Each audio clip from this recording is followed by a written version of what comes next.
பெருமானார் சரித்திரத்தில் யாதவ பிரகாசர் ராமானுஜரையும் அழைத்துக் கொண்டு மத்தைய சீடர்களையும் கூட்டிக் கொண்டு கங்கா யாத்திரைன்னு போனார். எதுக்கு அழைச்சிட்டு போனார்? கங்கா யாத்திரை டூர் போட்டிருக்கார், எல்லாரையும் அழைச்சிட்டு போயிருக்கார். ராமானுஜர் ரொம்ப சந்தோஷமா எல்லா இடமும் சுத்தி பாட்டு இருந்தார். அவர் சொன்னார், ஆச்சாரியர் என்னமா டூர் அரேஞ்ச் பண்ணிருக்கார், ரொம்ப நல்லா டூர் போட்டிருக்கார். எம்பாருக்கு தெரிஞ்சு போச்சு இவர் ஏன் டூர் போட்டிருக்கார், குருங்கிறத தெரிஞ்சுட்டார். நேரம் வந்தார் ராமானுஜர் இடத்துல, அண்ணா நீ என்னமோ குரு டூர் போட்டிருக்காருன்னு சொல்லிட்டு இருக்க, அவர் ஒன்ன போடுறதுக்கு தான் டூரே போட்டிருக்காருனார். உன்னை கொண்டு போய் கங்கையில பிடிச்சு தள்ளுறதுக்கு தான் இந்த யாத்திரையை ஏற்பாடு பண்ணியிருக்கா, எப்படியாவது தப்பித்து விடு. அந்த விந்தியமலை காட்டு தொடர்ல தனித்து ராமானுஜர் அவர்களை விட்டு விலகிவிட்டார். காஞ்சி தேவப்பெருமாளும் பெருந்தேவி தாயாரும் காப்பாத்தி கூட்டுன்னு வந்துட்டார்.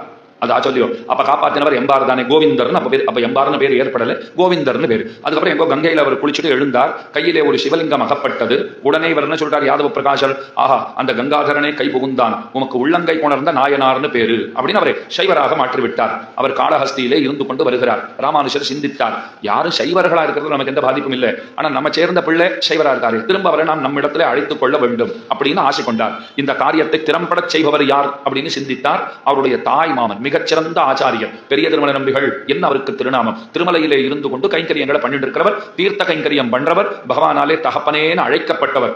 இப்ப தம்பியை திரும்ப இந்த அணிக்கு கொண்டு வர வேண்டும், வைணவர் திரளிலே சேர்க்க வேண்டும். ராமானுஜர் பார்த்தார், ஆவாரார் அப்படின்னு பார்த்தார். இந்த காரியத்தை செய்ய வல்லவர் யார்? உடனே மாமா ஞாபகம் வந்தது. மாமாவுக்கு கடுதாசி போட்டார். மாமா நீர் என்ன பண்ணுவீரோ தெரியாது, அங்க ஏதோ காளஹஸ்தியில உள்ளங்கை கொண்ட நாயனாருங்கிற பேரோட கோவிந்தன் இருக்கிறாராம், அவரை எப்படியாவது நீர் திருத்தி பணி கொண்டு நம்மிடத்திலே கொண்டு வந்து திருமகள் கேள்வனுக்கு ஆக்கி அருள வேணும் அப்படின்னு கடுதாசி போட்டார். மாமா சொல்லிட்டார், நான் பாத்துக்கிறேன் கவலைப்படாது என்னார். ரெண்டு மூணு தடவை போனார். அப்பப்ப போய் சில வார்த்தைகள்லாம் அவர் காதுல படுற மாதிரி சொல்லி தேவம் எப்பொருளும் படைக்க பூவில் நான்முகனை படைத்த தேவன் எம்பெருமானுக்கெல்லாம் பூவும் பூசணையும் தகுமே என்கிற நம்மாழ்வாருடைய பாசுரத்தை எடுத்து சொன்னார். அவரும் திருந்தி வந்துட்டார். கோவிந்தருக்கு உலகமே பெரிய திருமலை நம்பிதான் ஆச்சாரியரா ஏத்துட்டார். அவரே திரும்ப அங்கிருந்து வந்துட்டார். அங்க இருக்கிற சைவர்கள்லாம் தடுக்க பார்த்தான். சைவாதானே எங்க கூட்டத்துல ஒரு ஆளுவர், இங்க எத்தனை தொண்டுகள் அவர் செய்து கொண்டிருக்கிறார் தெரியுமா, நீங்க அவரை நயவஞ்சகமாக அழைத்துக் கொண்டு போகிறீர்களோ நாள் பரமசிவனாரே வந்து குரல் கொடுத்தாராம். இல்ல இவர் அங்க போக வேண்டியவர் தான், இவருக்கு ஏதோ நடுவில் சில ஆபத்துகள்லாம் இருந்ததுனால அதுல இருந்து காப்பாத்துறதுக்காக நம்மிடம் வைத்து இவரை ரட்சிக்க சொல்லி நமக்கு நியமனமாகி இருந்தது, அதனால கொஞ்ச நாள் இங்க வச்சிருந்தோம், இப்ப முடிஞ்சு போச்சு, இவர் அங்க அனுப்பிச்சுடுங்கோ தடுக்காதீங்கோன்னு சொன்ன அப்புறம் தான் அவர் விட்டுருக்கா. அவர் நேரம் இங்க வந்துட்டார். பெரிய திருமலை நம்பிகளே கதின்னு வாழ்ந்து கொண்டிருக்கிறார்.